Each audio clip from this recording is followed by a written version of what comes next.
അറിവില്ലാ പൈതങ്ങളെ കാത്തുരക്ഷിക്കണം villain വില്ലാളി വീരൻ വീരമണികണ്ഠൻ.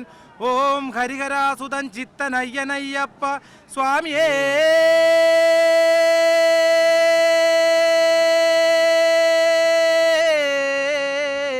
ശരണമയ്യപ്പ ശരണമയ്യപ്പ. പുതുവർഷം ശുഭകരമാകാനാണ് അയ്യപ്പനെ കാണാൻ ഇക്കുറിയും മണിയെത്തിയത്. ഇതുവരെ എത്ര തവണ മല ചവിട്ടിയിട്ടുണ്ടെന്ന് കൃത്യമായി മണിക്ക് ഓർമ്മയില്ല. പക്ഷേ ഇത്തവണ ഇരുമുടിക്കെട്ടില്ലാതെ 18-ാം പടി ചവിട്ടാതെയാണ് മണി അയ്യപ്പനെ തൊഴുതത്. ഞാൻ സാധാരണ ഞങ്ങളുടെ അവിടെ അയ്യപ്പ വിളക്ക് കഴിച്ചു വരുന്ന സമയങ്ങളിലാണ് ഞാൻ ഇരുമുടിക്കെട്ട് ആയിട്ട് വരിക. അന്ന് ഒരുപാട് പേർക്ക് അന്നദാനം കൊടുക്കുന്ന സമയത്ത് അത് ഒരു പക്ഷെ ഒരു 4 മാസമൊക്കെ നൊയമ്പെടുത്തിട്ടായിരിക്കും ഞാൻ വരാം. ഇതിപ്പോൾ ഒരു 31 ദിവസം നൊയമ്പുള്ളൂ. അതുകൊണ്ടാണ് ഇരുമുടിയായിട്ട് വരാത്തത്. ദൃശ്യത്തിന്റെ തമിഴ് പതിപ്പായ പാപനാശമാണ് മണിയുടേതായി ഇനി പുറത്തു വരാനുള്ള ചിത്രം. മലയാളത്തിൽ വമ്പൻ ഹിറ്റായ ചിത്രം തനിക്ക് വലിയ പ്രതീക്ഷയാണ് നൽകുന്നതെന്നും മണി പറഞ്ഞു.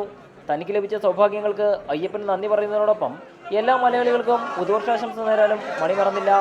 മകൻ അർജുനൊപ്പമാണ് ഹരീശ്വര അശോകൻ ഇത്തവണ മല ചവിട്ടിയത്. ഓരോ തവണ ശബരിമലയിലെത്തുമ്പോഴും കൂടുതൽ സന്തോഷം അനുഭവപ്പെടുന്നതായി അശോകൻ പറഞ്ഞു. പ്രിയദർശൻ സംവിധാനം ചെയ്ത ആമയും മുയലുമാണ് അശോകൻ്റെതായി ഇനി പുറത്തു വരാനുള്ള ചിത്രം. സിദ്ദിഖ് സംവിധാനം ചെയ്യുന്ന ചിത്രമാണ് ഇനി തുടങ്ങാനുള്ളതെന്നും ഹരീശ്വര അശോകൻ പറഞ്ഞു. S Shyamkumar, reporter, Sannidhanam.